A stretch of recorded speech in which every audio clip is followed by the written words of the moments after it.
ఒకటి 31 అది ఆరాధనకు సంబంధించింది. యెహోవా నా శత్రువులను నా విషయమై సంతోషింపనీయక నీవు నన్ను ఉద్ధరించి ఉన్నావు. అందుకై నేను నిన్ను కొనియాడుచున్నాను. యెహోవా నా దేవా, నేను నీకు మొర్రపెట్టగా నీవు నన్ను స్వస్థపరిచితివి. యెహోవా, పాతాళంలో నుండి నా ప్రాణము లేవదీసితివి. నేను గోతులోనికి దిగకుండా నీవు నన్ను బ్రతికించితివి.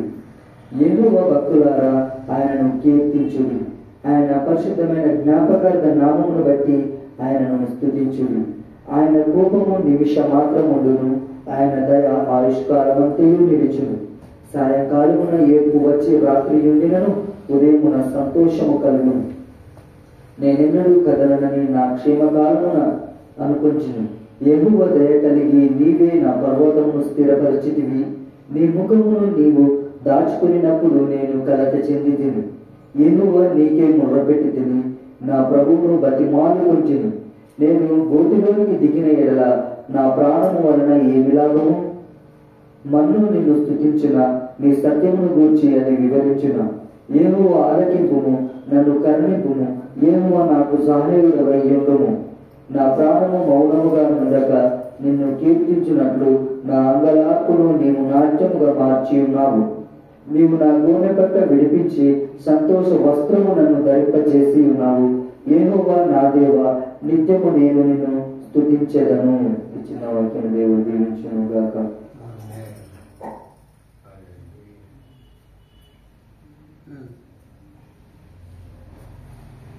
ఎవరు అంటారంటే కష్టంలో ఉండి బయటికి వచ్చిన అంటారు. ప్రార్థన చేసుకున్నాం. ప్రభువానికి వందనాలు చెల్లిస్తున్నాం. మరి మా పూర్వీకుడు నీ దాసుడు నీ నామమున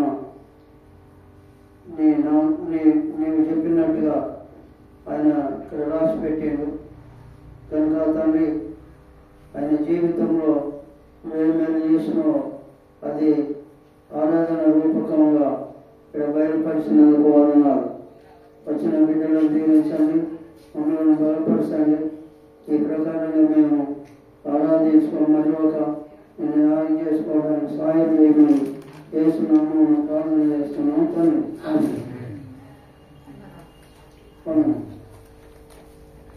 సరే, ఇప్పుడు 30వ కీర్తన ఎవరు రాసిందంటే మరి ఎవరు రాసిందంటే అక్కడ కింద మీదనే ఉంటాయి చూడు, ప్రధాన గాయకునికి అని ఉంటాయి చూడు. ఇది ఎవరు రాశారు అన్నా? అక్కడ రాసుకో, చూసుకోండి, వాక్యం చూసుకోండి. అక్కడ ఏమున్నదంటే మొట్టమొదటి మాట ఏంది? యెహోవా నా శత్రువులను నా విషయమై సంతోషింపనీయక నీవు నన్ను దర్శించి నన్ను ఉద్ధరించి ఉన్నావు అంటారు కదా. అందుకై నేను నిన్ను కొనియాడుచున్నాను.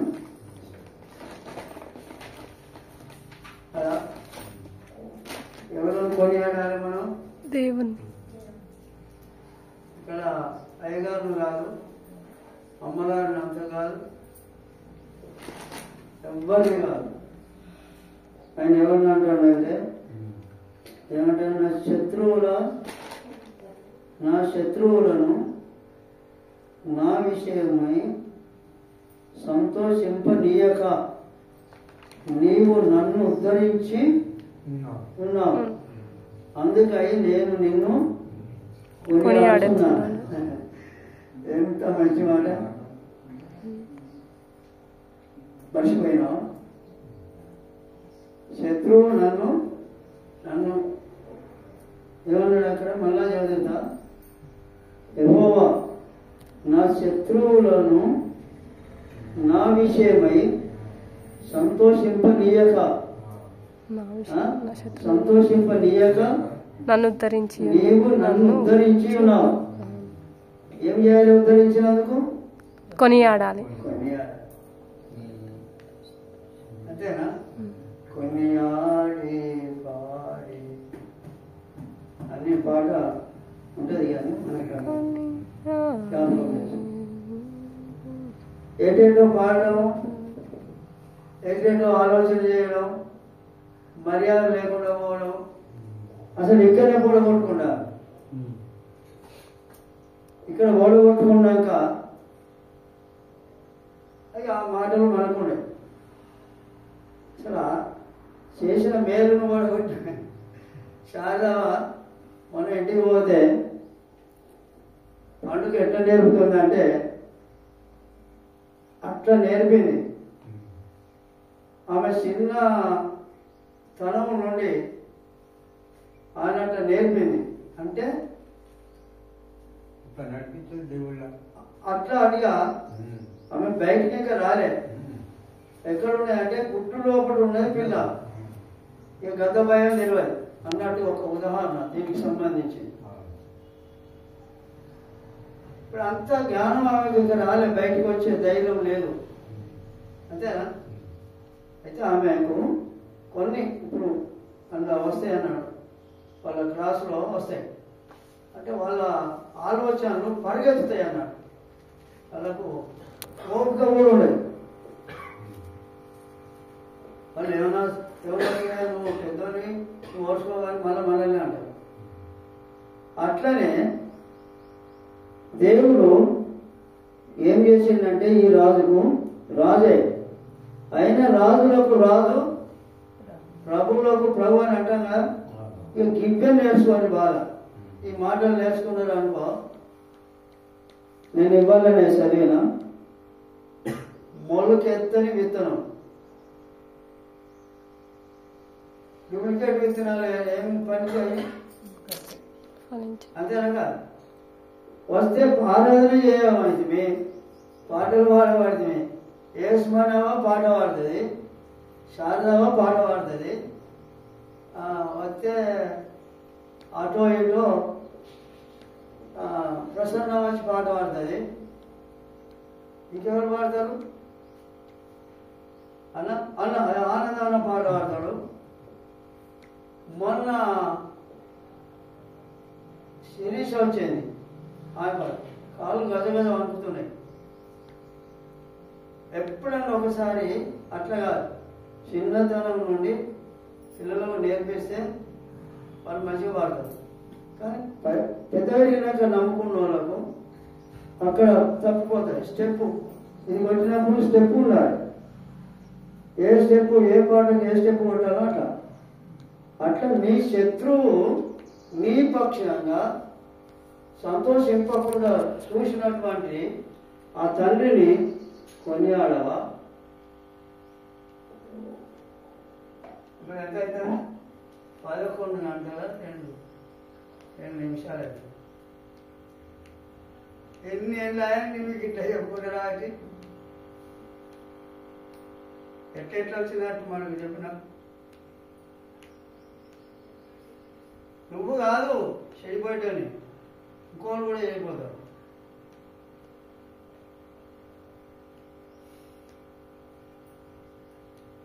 ఒక్క చెట్టు మామిడి చెట్టు 100 కాయలు కాస్తాయి.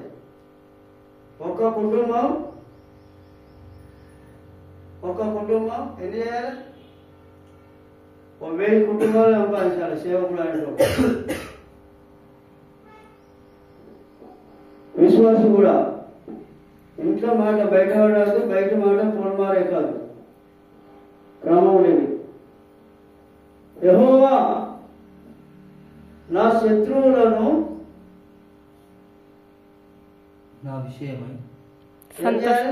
నా విషయమై సంతోషింపనీయక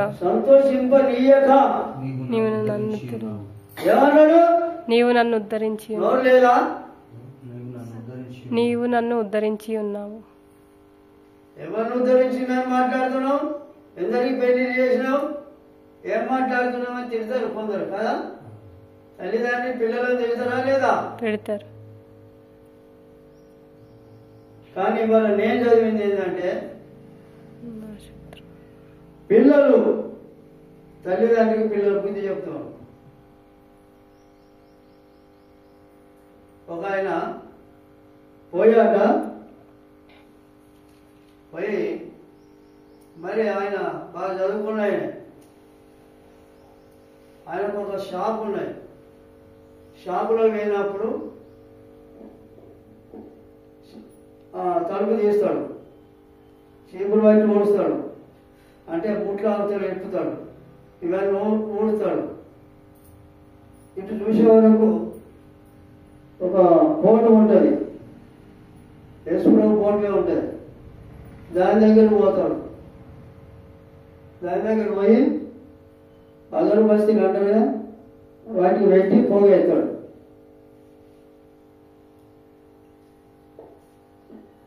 నిర్గమకాండం 20వ అధ్యాయం 4వ వచనం చదవండి. నేను తప్ప వేరొక దేవుడు అని నువ్వు గావాటికి పోగేస్తాను బాబు అని చెప్పిండు. కొడుకే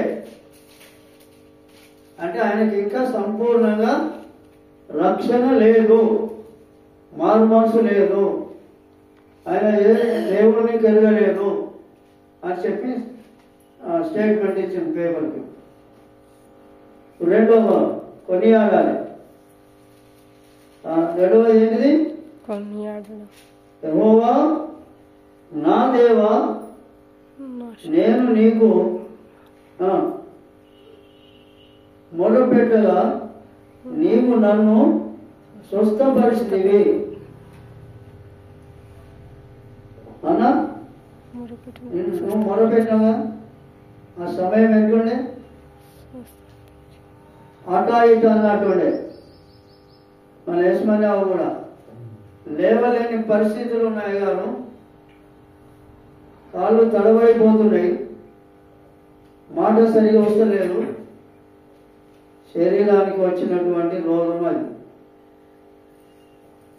నాకు కూడా అసలైంది గ్యారంటీ లేదని పాడతాడుగా. గుండు సూదికి చేసినోడు గ్యారంటీ ఇచ్చాడు, కానీ మన గుండె చేసినటువంటి దేవుడు నీ గుండె గ్యారంటీ లేదన్నాడు. ఎప్పుడు ఆగిపోతుందో తెలియదు, కానీ అప్పుడు పరిస్థితి ఎట్లున్నది? ఆ రెండవ మాటలు అట్లున్నది. యెహోవా నా దేవా, నేను నీకు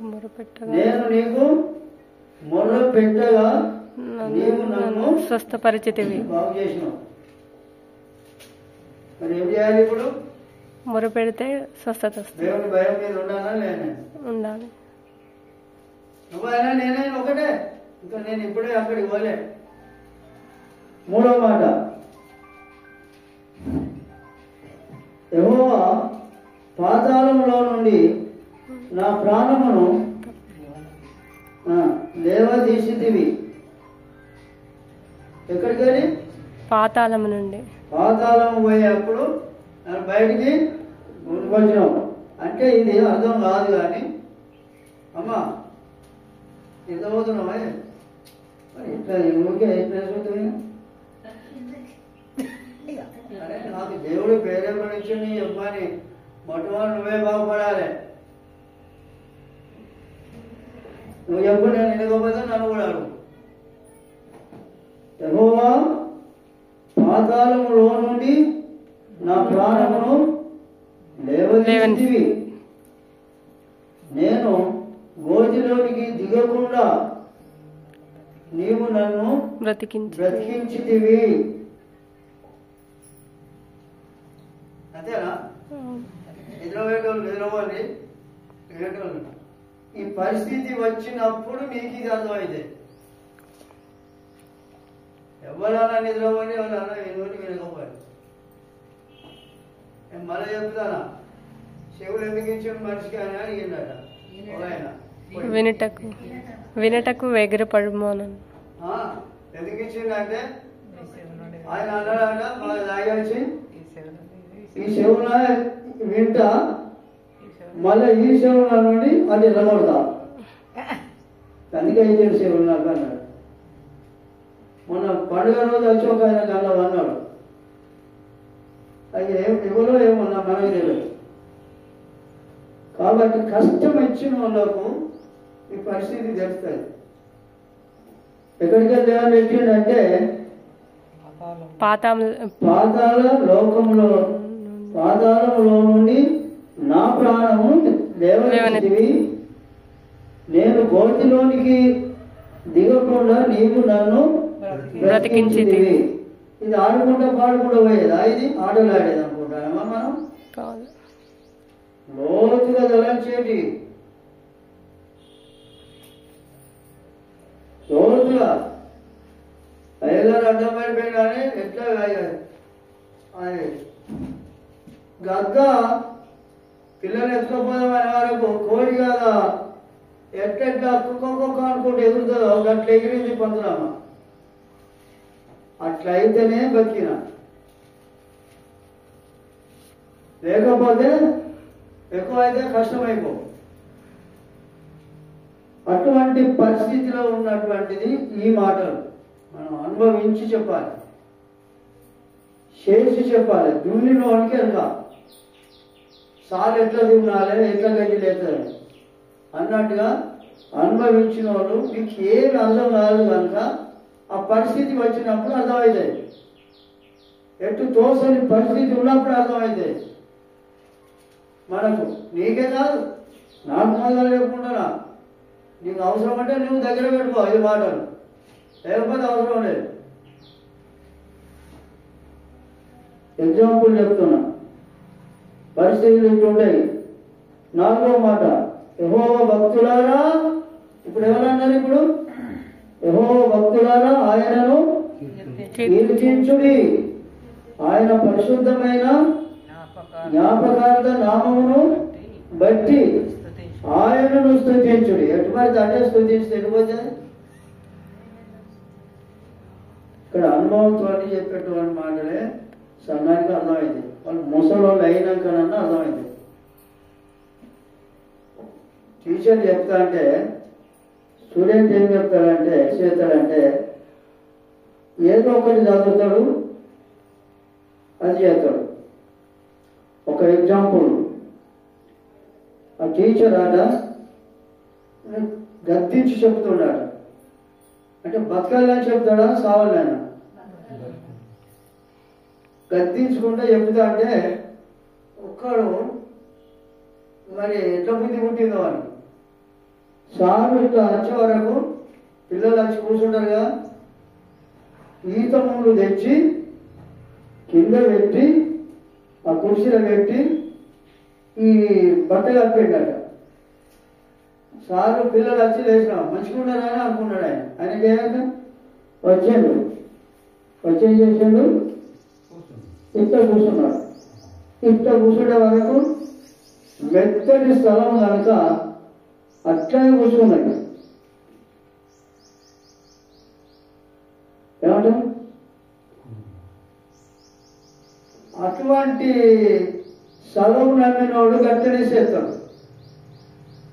సేవకులు చెప్పేది నాకు అర్థమైంది లేవు, ఏదో ఒకటి చేస్తా, నేను ప్లాన్ వేస్తాను అంటాడు. జాగ్రత్త అయినా ఇవే చెప్తున్నాను, నా సొంతంగా ఏమి చెప్తలేదు. యెహోవా ఎవరి భక్తులు మనం? యెహోవా భక్తులారా ఆయనను ఏం చేయాలి? కీర్తించుడి, ఆయన పరిశుద్ధమైన జ్ఞాపకార్థ నామమును బట్టి ఆయనను స్తుతించు. ఇది రోలంలో గోతులకే బయటికి తీసినాం, ఇవన్నీ తీసుకొచ్చినాం కనుక నా శత్రువులు కూడా నా మీద విజయం జయపడి చేసినాం కనుక, నన్ను భక్తులు చేసినాం కనుక, నన్ను భక్తురాలు చేసినాం కనుక మీకు వందనాలు అంటే మూల్యంగా ఉండేది ఇది.